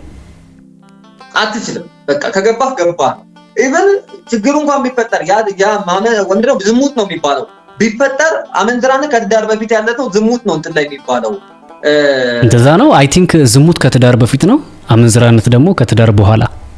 ኦኬ እሺ ምናልባት እኔ ሳስት ሲሆን ስላረምከኝ አመሰግናለሁ። እሺ ያ ነገር ከተፈጠረ እኔ በዝሙት ስለማውቀው ነው። ያ ነገር ከተፈጠረ ምንድነው የምታደርገው? የመጀመሪያ ለቤተ ክርስቲያን ሽማግሌዎች ይብን ነው የምታሳውቅ ነግረህ፣ ከዛ እነሱ አማክረው ነው። ምክንያቱም ሃይ ክላሪቲ ላይ ያሉ የሃይማኖት አባቶች በእንደዚህ አይነት ህይወት ውስጥ በጣም ትልቅ ሪስፖንሲቢሊቲ አላቸው። ነግረህ የመጨረሻ ማስታረቂያ ሰጥተውህ ኖረህ ነው የመጨረሻ ውሳኔውን እነሱ የሚወስኑት ትዳርህ ላይ። ማለትም ምን ማለት ነው? በቃ ማይሆን ከሆነ ይቁም ተብሎ እንትን የሚባለው ዲሳይድ የሚደረገው ማለት ነው። ስለዚህ ስገቡ አምናችሁ ነው የምትገቡበት። ለዝሙት ጠንቅ ወይም ደግሞ ለአመንዝራነት ጠንቅ ብቻ ብለህ ነው ያንን ትዳር ልታፈርሰው ወይም ደግሞ ልትወጣበት የምትችለው። ስለዚህ እንደዛ። ስለዚህ ያልከን ያለኸው ቺቲንግ ወይ ደግሞ የመተማመን ጉዳይ ቢሰበር ይቅርታ ሊደረግና ሊቀጠልም ይችላል ላይቀጠልም ይችላል ነው እያልከ ያለው? አዎ ሁለቱም አይነት አመለካከት። ይሄን ደግሞ መወሰን የሚችሉት እነሱ ናቸው። ያሉበት ሳይኮሎጂካል ኮንዲሽን ይወስነው። ከባድ ነው። እንግዲህ ውድና የተከበራችሁ ተከታታዮቻችን ሰምታችኋል። የእናንተ ጥንካሬ ነው የሚወስነው። እንደው በቻላችሁት አቅም ለቺቲንግ በር ሊከፍቱባችሁ የሚችሉ ነገሮችን እንግዲህ ወንድማችን ዮናስ በቻላችሁት አቅም ዝጉ። በኋላ ትዳር ውስጥ ከተገባ በኋላ ትዳር መግቢያ እንጂ መውጫ የለውም እያለ እያስተላለፈ ነው የሚገኘውና እንግዲህ ምን ያሎቻችሁ በዚህ ንግግሩ እንደተጠቀማችሁ አላቅም፣ ግን ያው ዴፊኒትሊ ያውቃሉ እንደምትጠቀሙ። እንግዲህ ወደ መጨረሻው ጥያቄና ወደ ፕሮግራማችን ማገባደጃ ደርሰናል። የመጨረሻ የምጠይቅ ጥያቄ ምንድነው? እንደ አንድ ባለትዳር እንዳገባ እንዲሁም ደግሞ እንደ ወጣትም እንዲሁም እንደ አሰልጣኝና እንደ አመካሪ እስቲ ለዚህ ትውልድ ስለ ትዳርና ስለ ፍቅር የምታስተላልፈው አንድ ዋና ምክር ቢኖር ምንድነው? አግቡ ነው። ለምን መሰለህ? አላማ ያለው ወይም አላማ ያላት ሴት ያው ለምንድነው ላይክ አንድ በዲሲፕሊን እንድትኖር ያደርጋት። ሁለተኛ የሚደግፍ ሰው ሲኖር፣ እኔ አሁን እኮ ብቻዬንም ኖሬ አይቼዋለሁ፣ እሷም ብቻዋን ኖራ ታውቃለች። ግን አሁን አግብቼ ስኖር አላማዬን የምትደግፍልኝ ገብቶሃል፣ ወደፊት እንድደርስ የምታግዘኝ፣ ህይወትን የምታቀል፣ ችግሬን የምትጋፈጥልኝ። ያኔ ብቻዬን ነው የምጋፈጠው፣ ማንም የለም። አሁን ላይ ግን ችግሬን የምትጋፈጥልኝ ሴት አለ፣ ችግሯን የምትጋፈጥላት ወንድ አላት። ያንን አግኝታለች። ስለዚህ ትዳር በረከት ነው። ትዳር ከእግዚአብሔር የሚሰጥ ስለሆነ ማለት ነው። ስለዚህ ሰዎች በትዳር ውስጥ ያለን ነገር ፈርተው ከውጪ እንደሚባለው ነው እንግዲህ እስካሁን እንዳየው ዝም ብለው ነው እንትን የሚሉት እንጂ ምንም በቃ ብቻህን ትኖራለህ እየበላ እየጠጣ። ደህና ሴት ካጋጠመች ሶቅራጥስ ምን አለ መሰለህ ሲናገር፣ ወይ ደህና ሚስት ይኖራል ወይ ፈላስፋ ትሆናለህ። እንዴት ማለት ትዳሩ ነው ፈላስፋ የሚያደርግህ? እንደዛ እንደማለት ነው። እንዴት ነው ሶቅራጥስ ያው ፈላስፋ የሆነው በሚስቱ ምክንያት ነው። በጣም ተጨቃ ወንድ ልጅ ሰላሙን ስለሚፈልግ ኦኬ ተጨቃ ሚስት ነበረች። ለምንድን ነው ግን ብዙ ጊዜ ሴቶች ጨቅጫቃ ናቸው ይባላልና ለምንድን ነው? ያው እኔ አላልኩኝም፣ ጥናቶችንና የሚወሩትን ሰምቼ ነው በኋላ። መጽሐፍ ቅዱስ እኮ ይላል እኮ ከጨቅጫቃ ሚስት ጋር በአንድ ጣራ ውስጥ ከመኖር ማደሪያን በጣራ ላይ ብታደርግ ይቀላል ይላል። በእውነት ጭራሽ መጽሐፍ ቅዱስም እውቅና ሰጥቷቸዋል ማለት ነው እንዴ? እና ጣራ ላይ ኖር ነው የሚለው። ከአንድ ጨቅጫቃ ሚስት ጋር ከጣራ በታች ከምትኖር ማደሪያን ጣራ ላይ አድርገህ ግን ይኸው አንዱ በጣም እንትን ላይ አትቆዩ። ምንድነው ሪሌሽንሺፕ የፍቅር ህይወት ላይ ምን ያህል ጊዜ ትመክራለህ ግን አንተ? ጮኝነት ላይ ቢበዛ ስንት ምን ያህል ጊዜ ቆዩ? ከጀመርክ በቃ ከ8 ወር በላይ አስፈላጊ አይደለም። ጭራሽ 8 ወር? እኔ እኮ ሳገባ እኮ በስንት ወሬ ነው ያገባሁት መሰለህ? እኔ 11 ወር በቃ 11 ወር ነው ጮኝነት። ከዛ በኋላ ወደ ትዳር 11 ወር ቤተሰቦችን ወስጄ አስተዋወቅኳት። ሲያዩት ልባቸው አረፈባቸው። ለቤተክርስቲያን ሽማግሌ ያሳየው ሲያዩት ወደዷት። ኢቭን በቃ ደግሞ የያዝኩበት መንገድም ነው። በጣም ወንጌል ላይ ክርስቲያን ስለሆንኩኝ ፔንቴኮስታል ዲኖሚኔሽኑ ስላለው የፔንቴኮስታል ዲኖሚኔሽንን አስተምሬ እግዚአብሔር እንድታውቅ አድርጌ እንድትጠመቅ አድርጌ በጣም ብዙ ኢንቨስት አድርጌያለሁ። በዛ አስሩ እንደማገባት እርግጠኛ ሆኜ እኒሁሉ ስራዎች ሰርቼ ጨርሼ ነው። ከዛ ለምን ቆያለሁ ታዲያ? አሁን ይሄን ካደረኩ የምቆይበት ምክንያት ምን አለ? ገብቶሃል? ስለዚህ አትቆዩ። እንዳልኳችሁ ነው ቅድም፣ ድልድይ መሻገሪያ ነው እንጂ መቆሚያ አይደለም። የፍቅር ህይወትን መሻገሪያ ነው፣ የምትቆሙበት አይደለም። እንደዛ መስራት እጅግ አድርገን ነው የምናመሰግነው። እንግዲህ አሰልጣኝና አማካሪ ዮናስ መለሰ፣ አይ ቲንክ ልክ ነኝ አይደል? ዮናስ መለሰ። አዎ እንግዲህ ጥሬን አክብረክ በውስጥህ ያለውን ሀሳብ ለምንጠይቅህም ጥያቄ ደግሞ የወንድማዊነት ምላሽን ለመስጠት ፈቃደኛ ሆነ ጊዜህን ሰውተ እዚህ ቦታ ላይ በመገኘት እጅግ አድርጌ ነው ማመሰግነው። ባለቤትንም በዚህ አጋጣሚ አመስግንልኝ። እንግዲህ ከተሰጣችሁ ጊዜ ላይ 1 ሰዓት ከ10 ደቂቃ ወስጄባታለሁኝና ሶሪ በልልኝ በዚህ አጋጣሚ እና በጣም ነው ማከብር፣ በጣም እጅግ አድርጌ ነው ማመሰግነው። እንግዲህ ውድና የተከበራችሁ ተከታታዮቻችን እንግዲህ የተከታተላችሁትን ይመስላል ፕሮግራማችን። ወንድማችን አማካሪና አሰልጣኝ ዮናስ መለሰ ጋር የነበረን ግንኙነት ይህንን ይመስላል። እሺ በጣም አድርጌ አመሰግናለሁ። መልካም ቆይታ